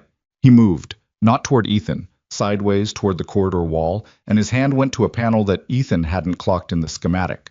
A utility panel, the kind that controlled systems rather than provided access, and Davis hit something on it with practiced speed. The lights in the corridor went out. Not all at once, a cascade, section by section, the kind of sequence shutdown that indicated manual override rather than a breaker failure, which meant it was planned, which meant Davis had known, or suspected, that someone might come through this way and had set up a fallback. Ethan dropped to one knee in the dark, already moving before the last light died. He heard Kowalski say something short and profane, heard Thresh shift position. Behind him, Amelia had gone silent and still, which was the right call. Movement in complete darkness, without coordination, created problems. "Stay exactly where you are," Ethan said to her, quietly, directionally. "I'm here," she said, from precisely where she'd been standing. "Good." He had the corridor layout in his head. He moved along the wall with one hand trailing the surface, 3 meters toward where Davis had been standing. He heard nothing ahead of him. Davis was either gone or had gone just as still.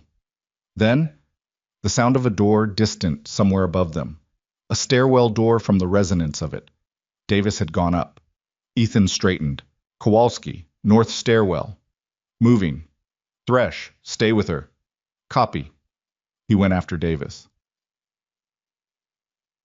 The stairwell was darker than the corridor, if that was possible, and Ethan climbed it by feel and sound, and the map in his head that placed the second level above him in 3 flights and a landing. He heard Davis above him, the footfall of a man moving fast and not trying particularly to conceal it, which meant he was prioritizing speed over silence, which meant he was going somewhere specific rather than trying to evade. The second level of Building C, according to the facility schematic, contained the original facility's control room. Ethan came through the stairwell door onto the second level to find it marginally lighter than below. 2 emergency lights had activated when the main power went down, casting the space in a dim red that was just enough to navigate by. Ahead of him, the control room door was open. He went through it. Davis was at the main panel. The panel was old, decommissioned hardware from the facility's original operation, but someone had added newer equipment to it. A laptop, attached by cables to the facility's internal infrastructure, running software that Ethan didn't need to identify to understand the general purpose of. The laptop screen was the brightest thing in the room. "Step away from it," Ethan said. Davis didn't step away from it. His hands were moving on the keyboard. "You know what this is?" "I know it's not what I'm here for. Step away." "Blake's contingency," Davis said, without stopping what he was doing. He's a paranoid man. He built a dead man switch into the facility's old demolition infrastructure. This place was built with commercial-grade demolition capability for the original industrial operation. Shaped charges in the load-bearing columns, connected to a central trigger. He tapped something. On the laptop screen, a progress bar appeared. If I complete this sequence, the facility comes down. Takes about 4 minutes. Ethan stood very still. You'd go down with it. That was always a possibility I'd accepted. Davis looked at him over his shoulder. The red emergency light did strange things to his face. What I'm asking you is whether you've accepted it. Don't finish that sequence, Ethan said. Cross Harbor, Davis said. Think about what you actually know and what you've assumed. You've spent 8 years building a story that puts me at the center of it. You ever consider you might have the wrong center? I've considered it for 8 years, Ethan said. I've also considered every piece of evidence I found. And here you are. Here I am, Davis agreed, running a sanctioned operation with financial backing from a corporate executive who came to me, not the other way around. Does that sound like someone who sold a mission profile for money? It sounds like someone who's very good at making their choices sound like someone else's fault. Davis turned back to the keyboard. Ethan crossed the room in the time it took Davis to type 4 characters. He got to the laptop before the sequence completed, grabbed Davis's right wrist with one hand and killed the laptop's power with the other, pulling the cable with a single sharp jerk. The progress bar disappeared. Davis went for him with his left hand and they went sideways against the panel, and for the next 30 seconds, the control room contained nothing but the very immediate, very physical argument between two men who were both trained in the same general vocabulary of violence and were both past the point of managing it carefully. Ethan took a strike to the ribs that would hurt more tomorrow than it did now. He put Davis against the wall with enough force to hear the impact, got a grip on his collar, and held him there. Davis didn't fight the hold. He was breathing hard, both of them were, and he looked at Ethan with something that had moved past strategy into something raw. Fraser and Osei, he said, ragged. You think I don't? I think it doesn't matter what you do or don't, Ethan said. That's not mine to judge. That's for other people now. He held the grip until Kowalski came through the door 30 seconds later, and then he stepped back and let Kowalski handle the rest of it. Connor Blake was not at Mason Ridge. That was the thing they discovered when the primary teams had secured the facility and accounted for Davis's 4-man crew and extracted Amelia from the lower-level corridor where Thresh had kept her positioned and calm for 11 minutes while the upper level got resolved. Blake was not there. He'd been running the operation remotely from a location that wasn't Mason Ridge, and the particular distance he'd kept from the physical execution of his plan was either caution or cowardice. Ethan thought probably both, because in his experience those two things more often coexisted than people like to admit. Amelia told them this on the way to the vehicles. She was limping slightly, more than she'd let on in the room, and she was talking in a clear, organized voice that had a slight ragged edge to it, the edge of someone who had been holding it together through will alone and was now very carefully beginning to let that will relax. He called me twice while I was being held, she said. On their phone, not mine. He didn't identify himself, but I knew his voice. He wanted the executive access credentials. Did you give them to him? Foster said. No. Flat. No elaboration needed. He'll know we have the facility now, Voss said. He'll run. He already has, Foster said. We issued the hold order 2 hours ago based on the financial evidence. His passport flagged at the airport at 5:45 this morning. Ethan looked at her. You have him. We have him in a room downtown asking for a lawyer, yes. Foster allowed herself something that was almost a smile. The airport is not as far from everything as people think. Amelia stopped walking. Just for a moment, at the edge of the tree line, where the vehicles were waiting and the sky above them had gone from gray to a pale, undecided blue. She stood there and put one hand against the nearest tree trunk. Not for support exactly, more like she needed something solid for a moment. Just a moment. Nobody said anything. Ethan stood 2 feet away and didn't offer help she hadn't asked for, which was the correct thing to do with someone who'd spent 6 days maintaining control of themselves and would decide for themselves when they were done doing that. After maybe 10 seconds, she straightened and took her hand off the tree. Okay, she said. To no one in particular. To herself, maybe. Okay. They walked out. At the federal building, While Amelia was being debriefed in a medical room with an EMT and a federal agent and a cup of coffee that someone had finally thought to bring her, Ethan sat in a hallway on a plastic chair and held a paper cup of water that had gone lukewarm and thought about nothing particularly coherent. Kowalski came and sat next to him. "You're bleeding," Kowalski said. "I know. You should have someone look at that." "I will." "Carter." "I'm fine, Ray." Kowalski leaned back in the plastic chair, which creaked under the weight of him. "Davis is going to have a story about Cross Harbor. He'll trade what he knows for whatever deal he can negotiate. That's fine. It's going to bring a lot of it back up. Officially." "I know." Ethan looked at the lukewarm water. "It should come back up. Officially. The file should be reopened. The investigation should be finished. Danny and Joel deserved that 8 years ago." Kowalski was quiet for a moment. "Yeah," he said. "They did." The hallway was the particular kind of institutional quiet that existed in federal buildings at 7 in the morning. Distant phones, a printer somewhere, voices behind doors that were doing the necessary work of processing what had happened into the forms and language and official record that the system required. It was not a glamorous kind of quiet. It was just the sound of things being accounted for. Foster appeared at the end of the hallway and walked toward them. "Grant's asking for you," she said to Ethan. He stood up. His ribs reminded him of the control room sharply. "Which room?" "Follow me."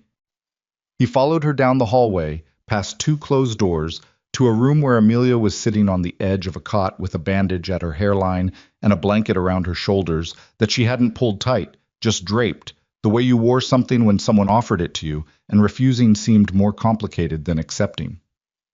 The EMT was packing up near the door and left when Ethan came in. He stood inside the door. She looked at him. She looked different than she had in the facility. Not more fragile, but more present, if that made sense. 6 days of survival mode left a particular quality on a person's face, and now that the immediate danger was resolved, some of that was releasing. And underneath it was someone who looked exactly like the person who'd walked late at night through an empty office building, talking quietly into a phone about contracts and trust. "They told me who you are," she said. "What did they tell you?" "Former Navy SEAL, Special Operations, decorated service record." She looked at him steadily. "And that you've been cleaning the 17th floor for 2 years." "Yes." "Why?" It was the simplest possible question, and the only honest answer was equally simple. "My daughter needed a father more than she needed a hero." Amelia looked at him for a long moment. "You found the van in 4 minutes. Less than that. And then you built a financial case against Blake from public records. And then I had a lot of help from people who are better at the official parts of this than I am," he said. She pulled the blanket slightly tighter.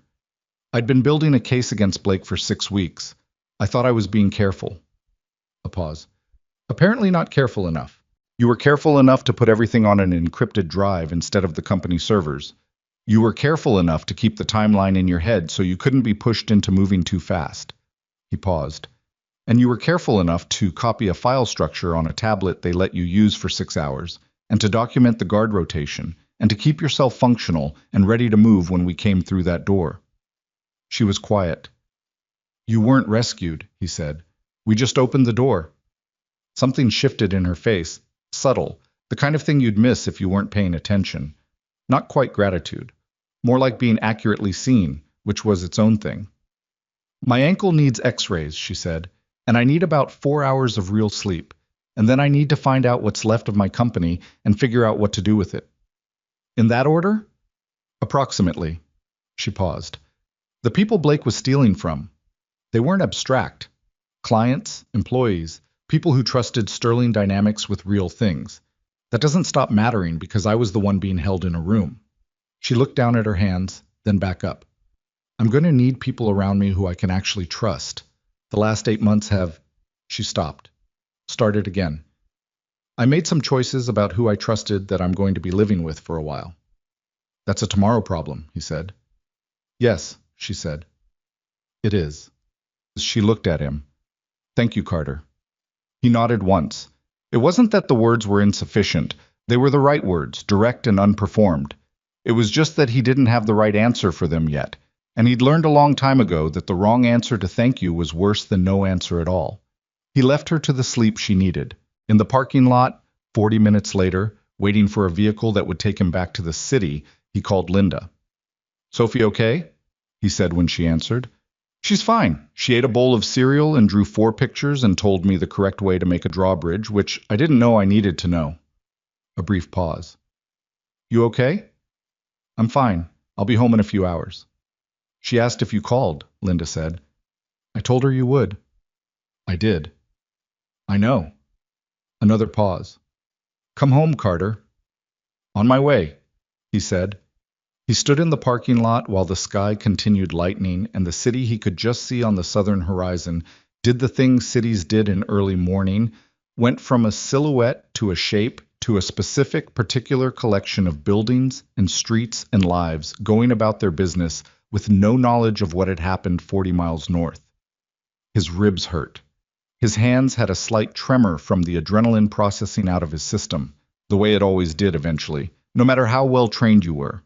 He was tired in the deep way that came from a night of sustained alertness, and he smelled like concrete and old buildings, and the particular smell of a space where something serious had happened. The folded drawing was still in his shirt pocket. He hadn't lost it.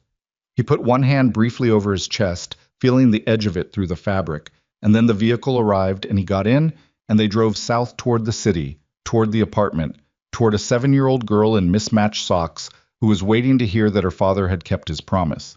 He had. He was on his way. He slept for 11 hours the night he got home. Not straight through. He woke twice, once at 2 in the morning from something that wasn't quite a nightmare but had the same texture, the red emergency lighting of the control room in Davis's face and the progress bar on the laptop screen, and once at 4:30 for no reason he could identify, just the old alarm clock wiring of his body doing what it had always done. Both times he lay still for a few minutes, listened to the building around him, heard Sophie breathing through the thin wall between their rooms, and went back under. When he finally got up at 9, it was because Sophie had come in and sat on the edge of his bed and was watching him with the patient, slightly judgmental expression of someone who has been awake for 3 hours and cannot understand why other people haven't caught up yet. "You're still sleeping," she said. "I was," he agreed. "It's 9 o'clock." "I know." "That's very late." "Sophie." "What?" "Go make yourself some cereal and give me 10 minutes. She considered this. "Your face looks tired." "My face is tired. 10 minutes." She left. He heard the cabinet open in the kitchen, the particular sound of the cereal box being retrieved, and then the comfortable domestic rattle of a 7-year-old assembling breakfast with the confidence of someone who had done it before and did not require supervision. He lay there for another few minutes just listening to it. The small, reliable sounds of his daughter being alive and fine and completely unaware of everything that had happened 40 miles north while she slept, and felt something in his chest that he couldn't have named precisely, but that sat there warm and heavy and not unpleasant. He got up. I was stiff. The ribs more than he'd expected, plus the shoulder where he'd gone sideways into the panel in the control room, plus the general physical tax of a night that had required the kind of sustained output he hadn't made in years. He moved through the morning carefully, like someone taking inventory of a structure after a storm. Nothing broken. Some damage. Functional. He made eggs with too much cheese and sat across from Sophie while she ate her cereal and told him in detail about everything that had happened with Linda the day before, including an incident involving a houseplant that Linda had apparently been trying to revive for months, and Sophie had diagnosed as requiring a different window, and also an argument Sophie had with herself about whether the moat in her castle drawing should contain water or sand, and she'd ultimately decided water because sand was a desert thing, and the castle was clearly not in a desert. He listened to all of it. He asked the follow-up questions. He did not check his phone. The formal proceedings against Connor Blake and Hunter Davis moved through their early stages over the following weeks, with the particular grinding pace of the legal system working on something complicated, which it was. Multiple jurisdictions, financial crimes layered over the kidnapping charge, the reopening of the Cross Harbor investigation, creating a parallel federal process that intersected with the Blake case in ways that required careful management by people whose entire professional lives were devoted to exactly that kind of careful management. Ethan gave his full testimony on 3 separate occasions. Each time he sat in a room with lawyers and federal investigators and answered questions for hours, and each time he was honest and thorough and did not attempt to manage how the information landed. It was the only way he knew how to do it. You told the truth, and you let the people whose job it was to do something with the truth do their jobs. The Cross Harbor file was officially reopened 12 days after Mason Ridge. Ethan learned about it through Foster, who called him on a Tuesday afternoon while he was at the grocery store with Sophie. She was in the cart, theoretically too old for the cart, but she'd claimed the front child seat as a vantage point for choosing the better of 2 available pasta brands, a responsibility she took seriously. The investigation is officially active again, Foster said. Davis is cooperating. He's implicating the contractor network he was part of. It's bigger than Cross Harbor. But Cross Harbor is in the file, and the evidence you collected over the years is being formally incorporated. What does that mean for the outcome? He said. It means the record is going to be corrected. The finding of unconfirmed external compromise is going to be replaced with something more accurate. A pause. It means Danny Osei's family is going to know what actually happened. He stood in the pasta aisle for a moment. Sophie looked up from her comparative pasta analysis. Dad, are you okay? Yes, he said. And then, because she was 7 and she always knew, give me a second. She gave him a second. She picked the pasta with the blue box, which she'd been leaning toward anyway, and put it in the cart and didn't say anything else, which was its own kind of grace. Thank you, he said to Foster, for all of it. You did most of the work, she said. I found a van, he said. You did the rest. She made a sound that was almost a laugh. We'll argue about the credit distribution another time. He ended the call. Sophie was watching him from the cart seat with those dark, evaluating eyes. Good news? She said. Yeah, he said. I think so. She nodded, satisfied. Can we get the cookie cereal? Absolutely not. That's not a no. It's a no, Sophie. She accepted this with the philosophical resignation of someone who had learned that not every negotiation could be won, and that maintaining your position for the next negotiation mattered more than winning any single one. She turned back to surveying the aisle from her elevated position, and he pushed the cart forward, and the afternoon continued being the ordinary, irreplaceable thing it was. He went back to Sterling Dynamics 3 weeks after Mason Ridge. Not to clean. The circumstances under which he returned were different enough from the ones under which he'd left that walking back through the building's lobby in his gray uniform would have been its own kind of fiction. He went in through the front entrance, which he'd used exactly twice in 2 years, and signed in at the visitor desk, and was taken up to the executive floor by a young assistant who seemed slightly uncertain what category of visitor he fell into, which was fair because the category was genuinely unusual. Amelia's office was different than it looked after hours. During the day, it had the texture of active occupation, papers, an open laptop, 2 phones, a whiteboard with something half erased and half written in what he recognized as her handwriting from the folder she'd handed him in the facility corridor. She was standing when he came in, which was not what people usually did when they'd called a meeting, and she came around from behind the desk and extended her hand, and they shook like 2 people who had been through something and were now in the part that came after. Sit down, she said. You want coffee? I'm fine. I'm having some. She poured from a carafe on the sideboard. The ankle was healed, or close enough to it that she moved without any visible compensation. The cut at her hairline had left a small scar that her hair partially covered. She sat in the chair across from him rather than behind the desk, which he registered as a choice. How are you? He said. Better than 3 weeks ago. She held the cup in both hands. Which is not a high bar, but I'll take it. A pause. The board voted last week on the restructuring plan. We're dissolving the subsidiaries Blake used for the shell companies, and we're bringing in an independent compliance team for the next 18 months. She looked at him. We also have a significant gap in our security infrastructure. Not just the technical side, the culture of it. The way the building actually worked, the way people were looked at or not looked at. What was considered worth paying attention to. I know, he said. I worked there for 2 years. I know you did. She set the coffee down. I want to offer you the position of Director of Security Operations, which would mean building the function from the ground up. Protocols, personnel, culture, The whole thing. She paused. I'm not offering it because you rescued me.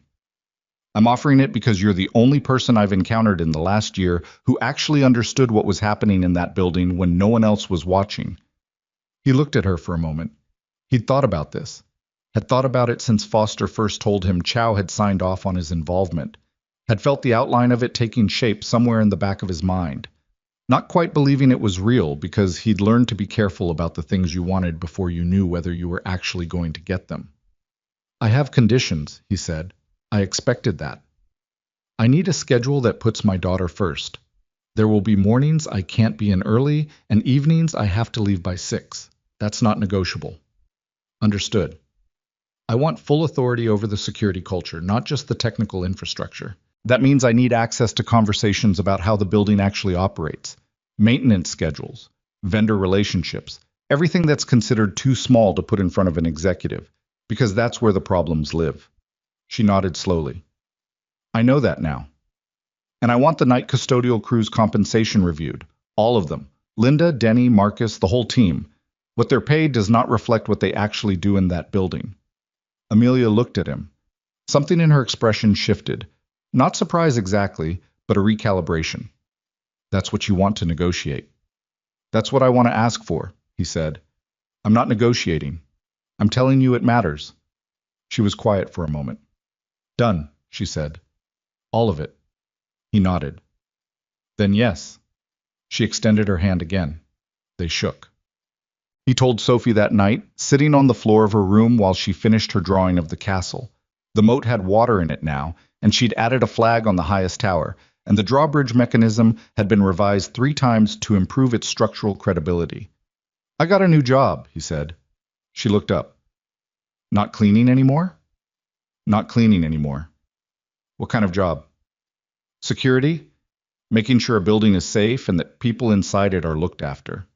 She considered this with the gravity she brought to things that mattered. Is it dangerous? Less than what happened last month, more than cleaning. Will you still walk me to school? Yes. Will you still be home for dinner most nights? Most nights, not every night. We'll figure out the other nights. She looked back at her drawing, added a detail to the flag. He couldn't see what. She was bent over it. Then, is it a good job? He thought about the answer. He thought about the building he'd worked in for 2 years, walking its floors in the hours when everyone else was gone, learning its systems and its rhythms and its small, unremarked-upon machinery. He thought about what it meant to know a place well enough to notice when something was wrong in it. He thought about Linda and Marcus and Denny, and about the fact that the people who understood the building best had been the people nobody was paying attention to. Yeah, he said. I think it is. Sophie nodded like that settled it and returned to her castle. The following months had the quality of something recalibrating, finding the new shape of things without announcing it.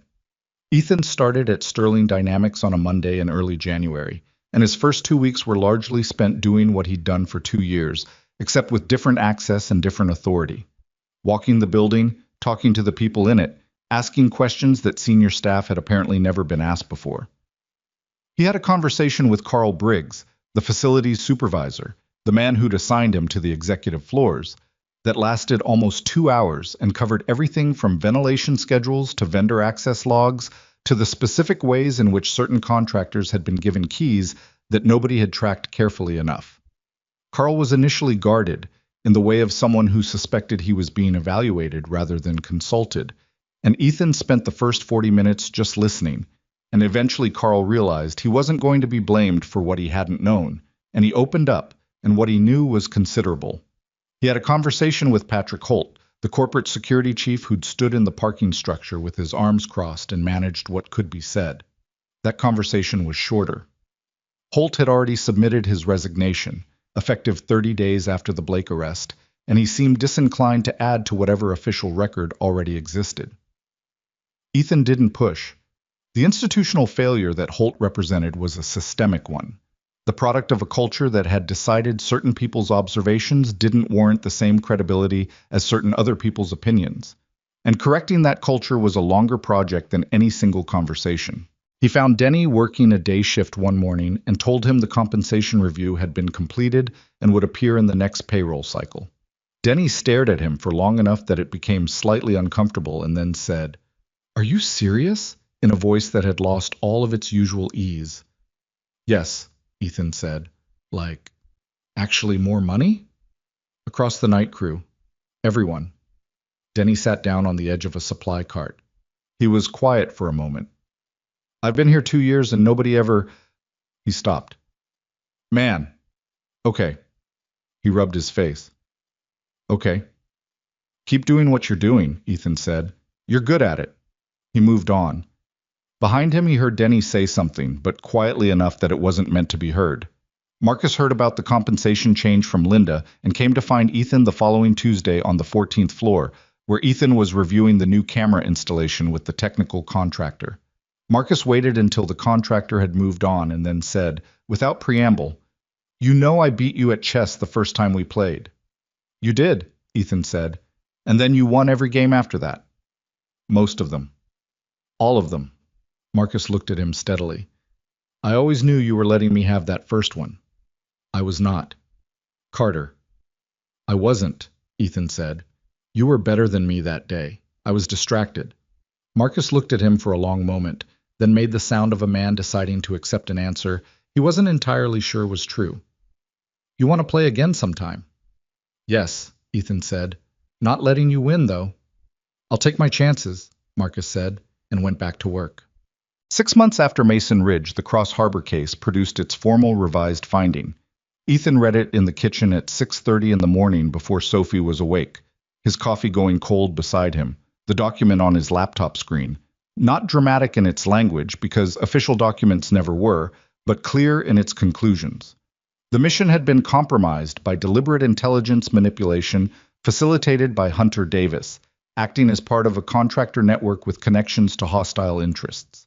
The failure of the original investigation to reach a definitive conclusion was attributed to the inadequacy of the evidence available at the time, a phrasing that was simultaneously true and delicate. The deaths of Specialist Daniel Osei and Specialist Joel Fraser were formally reclassified from operational casualties to casualties of deliberate sabotage. He read that line twice. He sat with it for a long time. The thing about carrying guilt for 8 years was that you developed a relationship with it.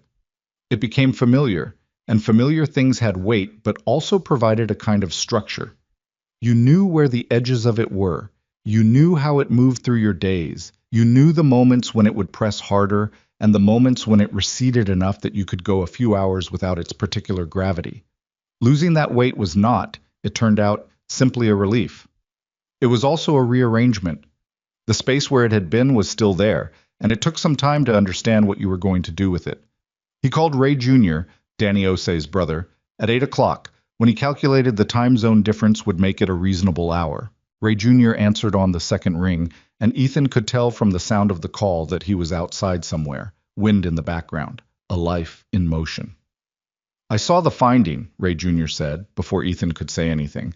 "I got the notification this morning." "I'm sorry it took this long," Ethan said.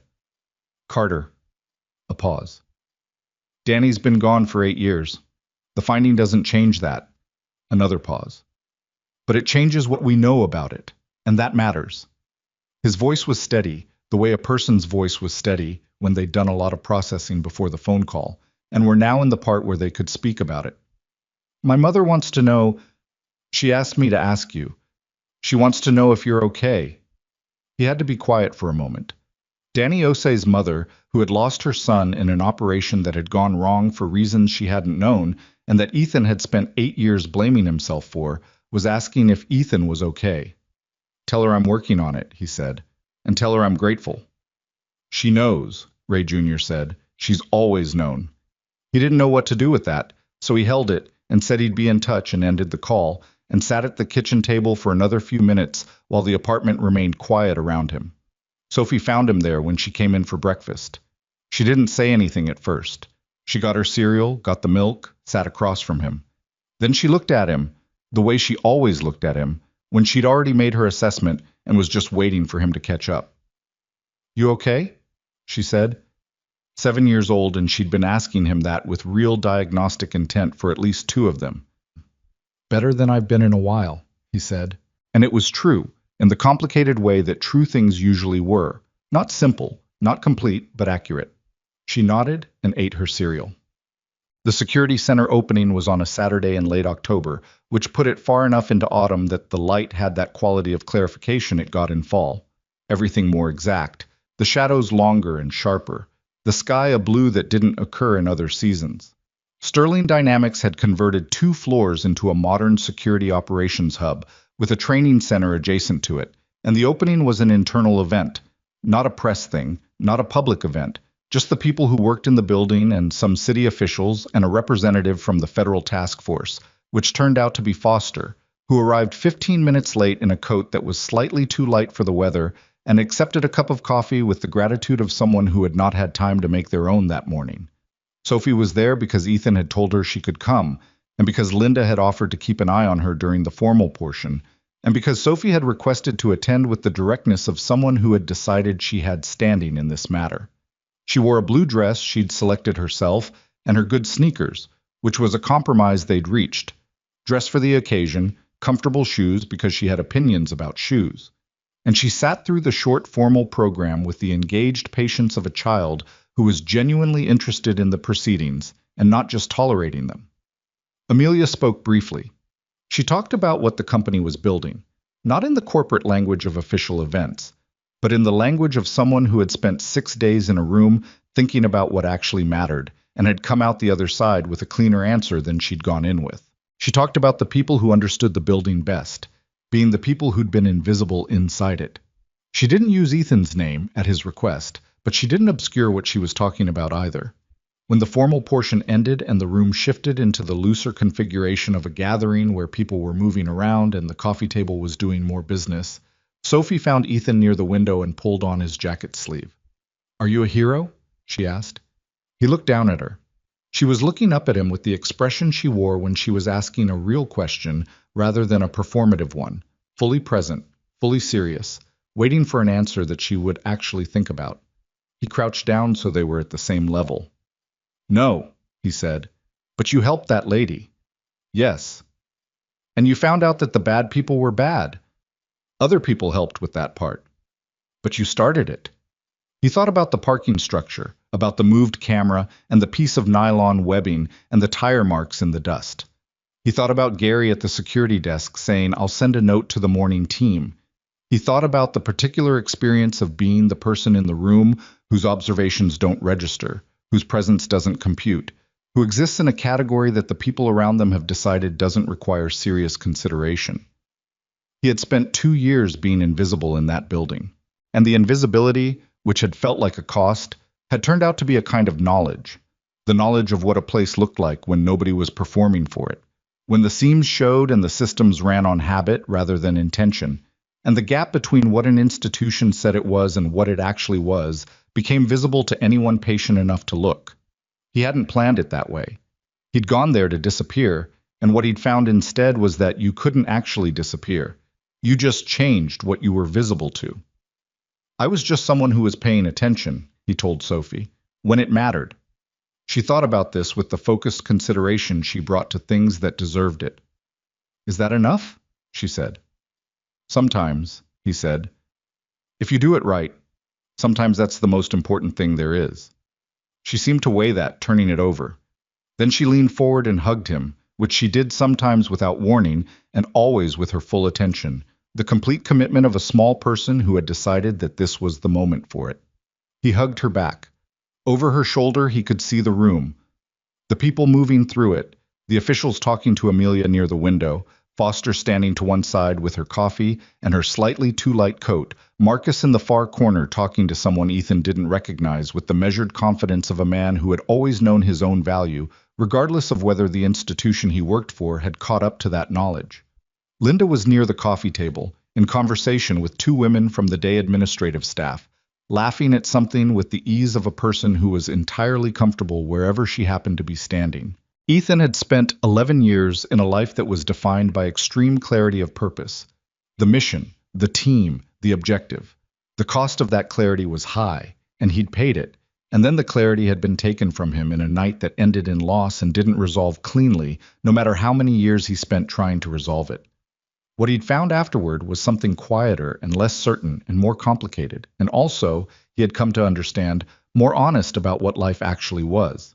Not a series of missions with clear objectives and defined endings. Not a story that moved toward resolution in a straight line. Something more ragged than that, more subject to accident and consequence, and the small, unremarkable decisions that accumulated into who you were before you'd consciously chosen any of it. He had chosen to leave the life that was killing him. He had chosen to be a father over being a soldier. He had chosen to take a night custodial job in a building he had no connection to and show up every night and do the work carefully and pay attention, because those were the things he knew how to do, and they were what Sophie needed him to do, and so he'd done them. And then one night in November, he'd noticed a camera was 3 degrees off its usual angle, and everything had followed from that.